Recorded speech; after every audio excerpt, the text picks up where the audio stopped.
My cart is so low and wide on the ground that it's like, it seems untippable, but you know, I'll be one to test that.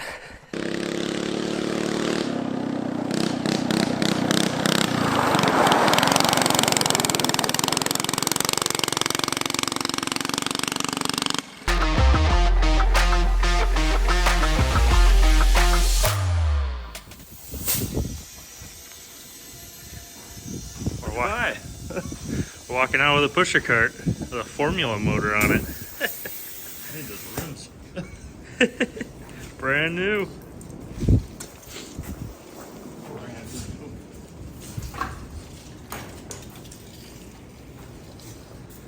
Oh, I didn't get that. All right, so we finally made it back to my house with the go-kart. Quick update on the garage. I got some drywall done. Got the door moving so I can actually roll the golf cart in and the new go-kart. But we just loaded some stuff at Kevin's and we rolled my new go-kart in this thing. I am extremely excited to try and fire this thing up. There she is. The big beast. Alright, let's roll this thing out of here, get it outside. It's a nice day today, 40 degrees, and then we can talk about it and kind of show you why this thing is so rad.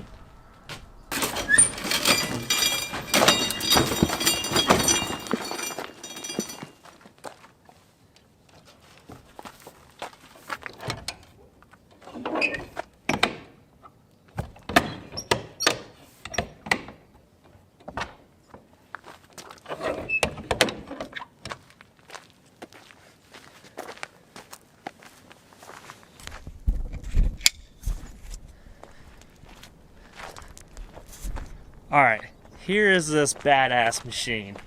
Now, you might be looking at it like, dude, that's just another go-kart. Oh no. No. But man, look at the tires on this thing. One or two things here. This thing has either seen, oh man, 5,000 miles, or it does some real nasty burnouts. I don't know, but the life of the machine is back here with this motor. Briggs Stratton makes different motors for go-kart track racing, whether that be on like a road course versus gravel, off-road. So basically, I don't know how many variations of this motor they have. I don't exactly know what year this motor is, but judging off the carts, these carts were produced around the 90s. And so this motor, it could be in 90s, they could have put it on later, it could be newer. I'm not sure, but what that is a Formula 1 motor. That's like the big brother to all the high performance motors at Briggs, from what I've read on their website directly. So this thing's got like a few more ponies to throw to these rear tires. I believe they're around 11, somewhere between 10 and 15 horsepower on these. They have an RPM, digital limiter, Mikuni carb. I think they have some different valves, possibly different intake. A few things. I'm not going to get too much in depth with that because I don't know what year this motor is. I don't know what's changed over the years. I'll do some closer looking once we roll it into the garage over there. Maybe there's a motor plate on it. I think we should put the jump pack on that battery because it is electric start, which is wild. He said it runs on 91. Could not give me any information of when it was last ran, but this thing was sitting up in the rafters and I saw it and I was like, I gotta have it. It used to be his push cart for pushing all the other broken down carts, but so hopefully the clutch isn't out of it. Hopefully we can actually drive this thing, but let's go ahead. I'm just curious to see if it's got spark. Maybe we can get this thing to pop over, but let's give it a couple pulls.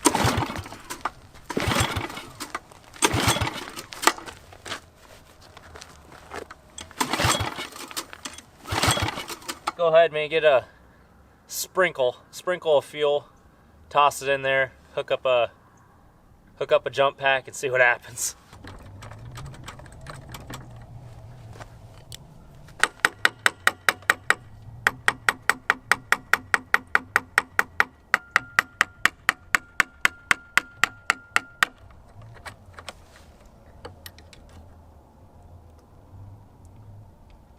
There we go. Got her. Oh yeah, 100% that carb's gummed up. So let's just go ahead and stick it in there, have the throttle stick open, and see what happens. Alright, there we go.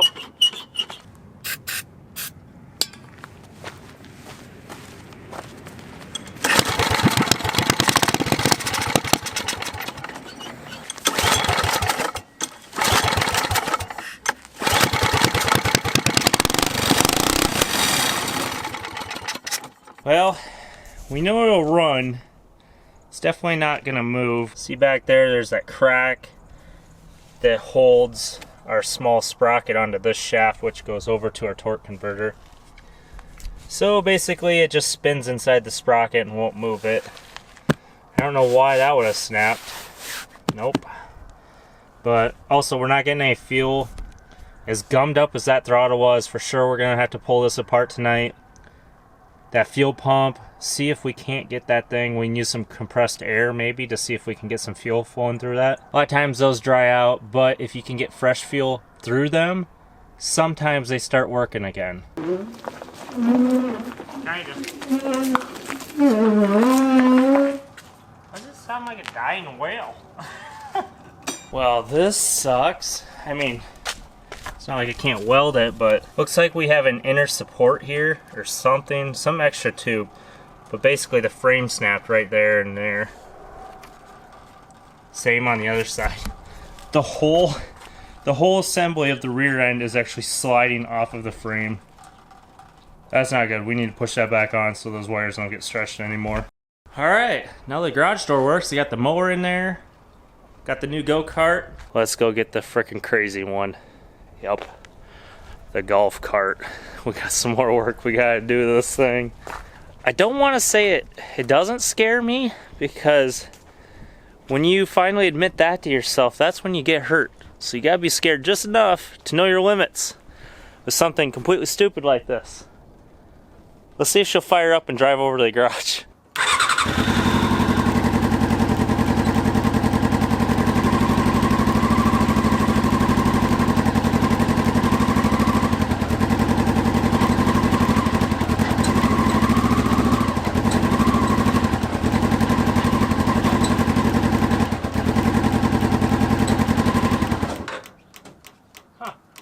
Weird.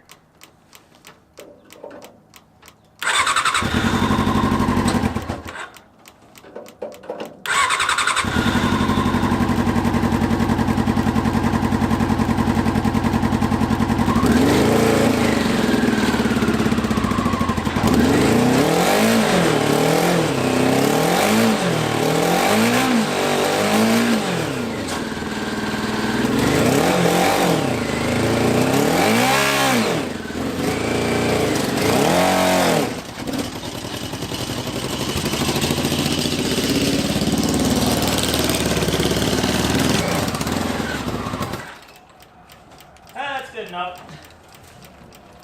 It's leaking fuel like crazy.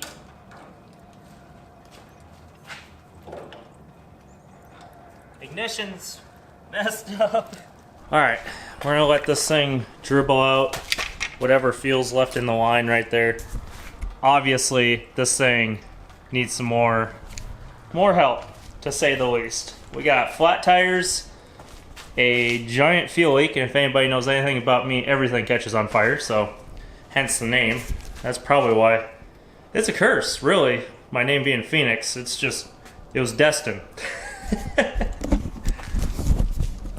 So, a few things need to happen. I have a Chinese plastic ignition switch that lasted like 3 starts, and it completely snapped off. I don't mind using the screwdriver, but this thing doesn't have a shifter on it yet. I noticed that was one of the biggest comments of like, Phoenix needs to learn how to shift. It doesn't have one. And that was in the video where I crawled underneath to shift it by hand. It was just something that when we first got this going, it was doing 50 miles an hour in first gear, like with no safety, anything, and that my ass was barely on it.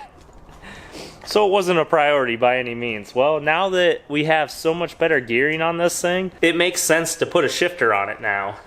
So shifter, radiator and fan, fix the fuel leak, which is basically a little T-fitting between the carburetors. And there's one other thing. Oh, new tires. and I broke the valve stem on the front tire because I put it on wrong. Mental note for when I'm editing. The other front tire is not bolted on completely, so gotta get that fixed.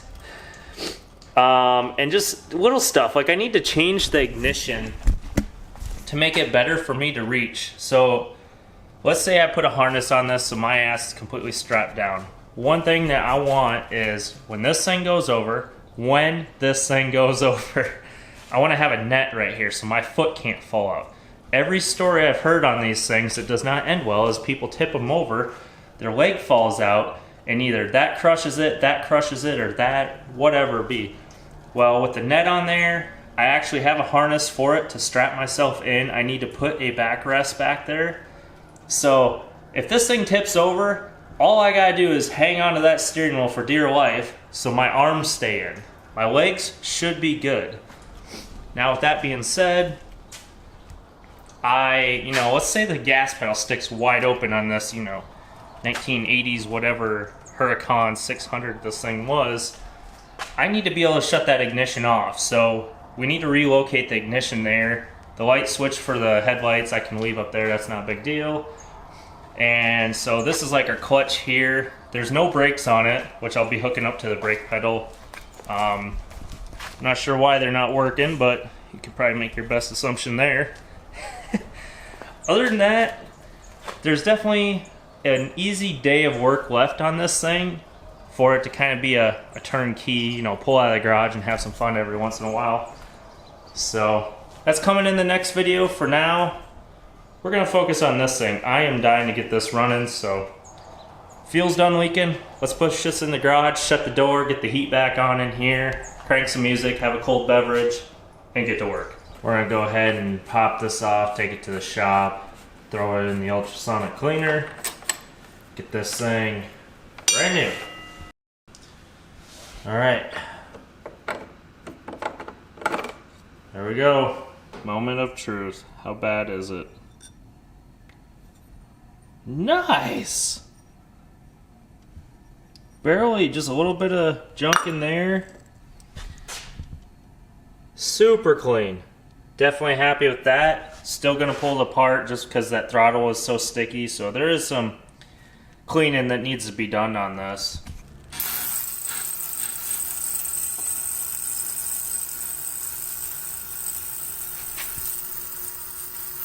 Now we twirl our thumbs and wait. Alright, so we got the carb clean. I picked up some new fuel line from O'Reilly's. We'll go ahead and bolt this back on. See if we can't get some fuel to finally get pulled to this thing. And then we'll worry about the sprocket.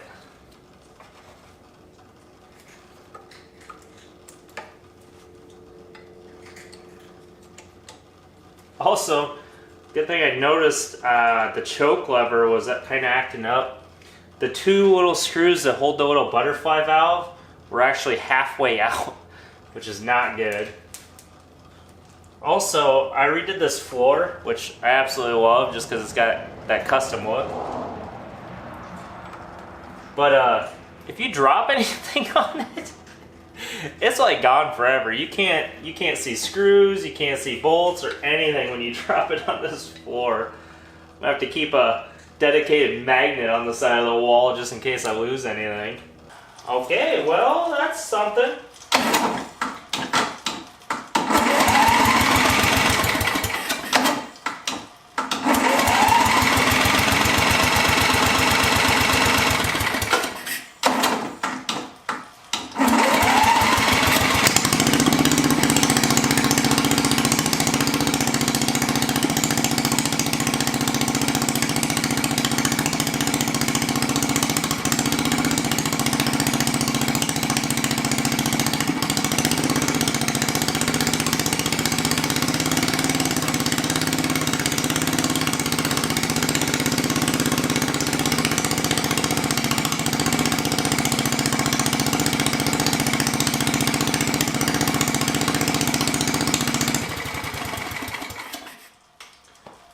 Well, I think it's struggling with the carb a little bit. It doesn't like throttle, but I can definitely tell that this sprocket's trying to jump because the chain's so loose. So before I do anything else, I need to get this chain tightened up. which is basically just 4 mounting bolts on the bottom of the motor. Slide the motor back, and then that will push the whole torque converter and this, I don't know if you want to call this a jack shaft, but shaft that goes from the little sprocket over to our torque converter, which torque converter is just reference to, like, it's like a snowmobile clutch over here essentially. Alright, motor is tight, the chain a little slack in it, but that's okay. You don't want them crazy tight. I am going to air these tires up. I actually got to put that carburetor support shaft back up and zip tie it how it was. But I'm going to run a ratchet strap basically from that kind of around to the front just to hold those two pieces together. We'll go outside. We'll throw a couple easy little laps on it. Then we got to take it over to the shop, get those welded up before we actually try and rip this thing. Because last thing I want to do is rip the whole back end off and redo all the wires, which the wires should be redone. They didn't use the best of wires, but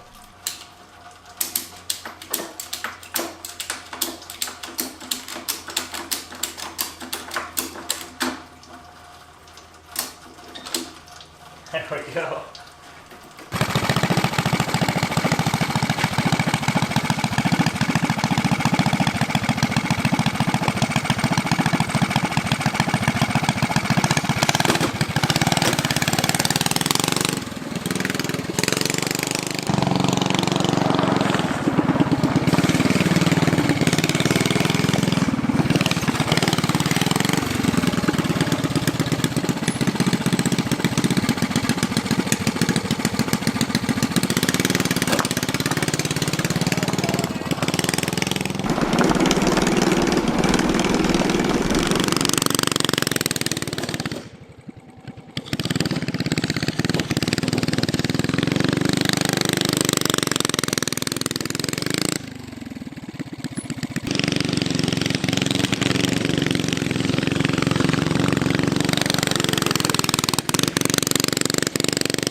Incredible!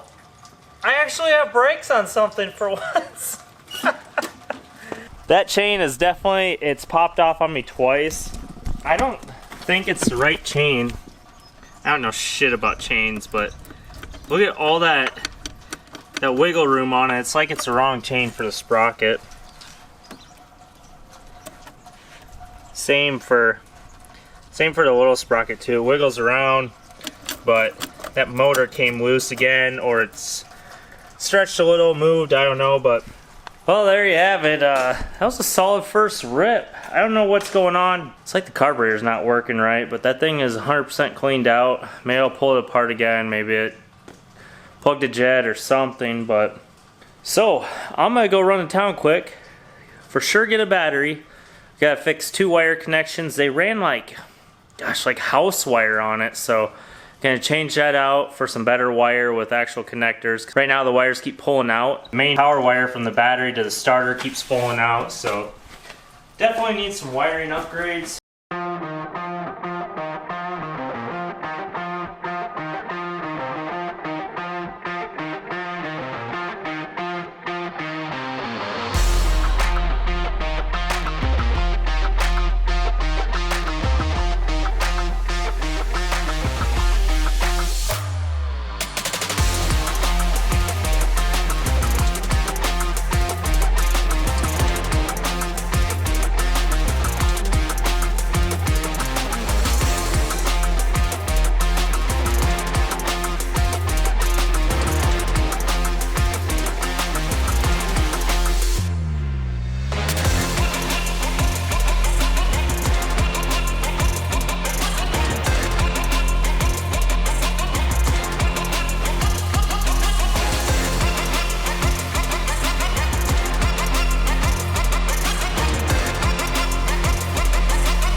our welds held. I got a little bit of air there.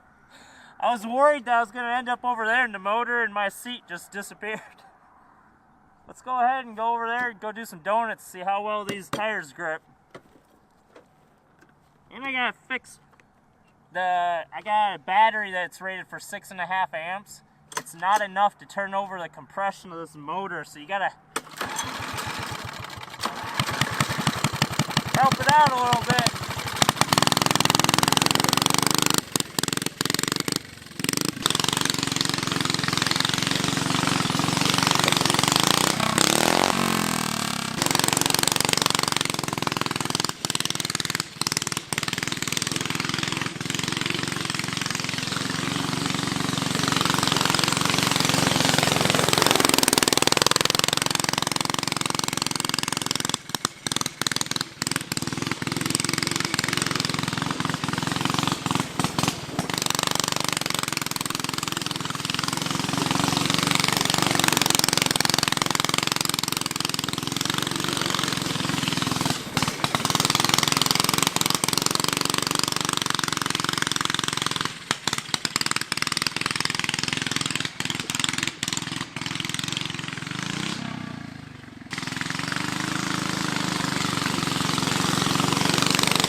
Well, there you go, guys. We got a little bit of probably dog poop and dirt and grass and everything else.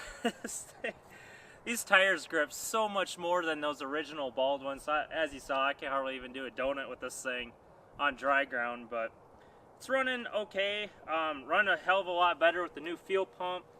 We also got to go ahead and I think I got to adjust my float level, get this air filter cleaned up, and I got to lubricate the clutches up because I feel like they're not releasing all the way when I'm at my top speed. But it takes off pretty decent. I love not having to air up the tires anymore. We went ahead and put the new fuel tank on last night as well as the new battery. So as far as it goes, I mean, it's running. You hop on and I love the electric start, but I think from here on out, this one's kind of where it needs to be.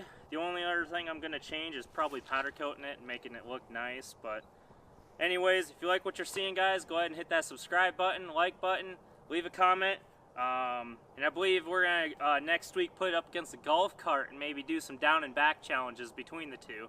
This thing handles a hell of a lot better than the golf cart, but the golf cart just has no steering, bald tires, and we'll see what happens. But until then, see you next week.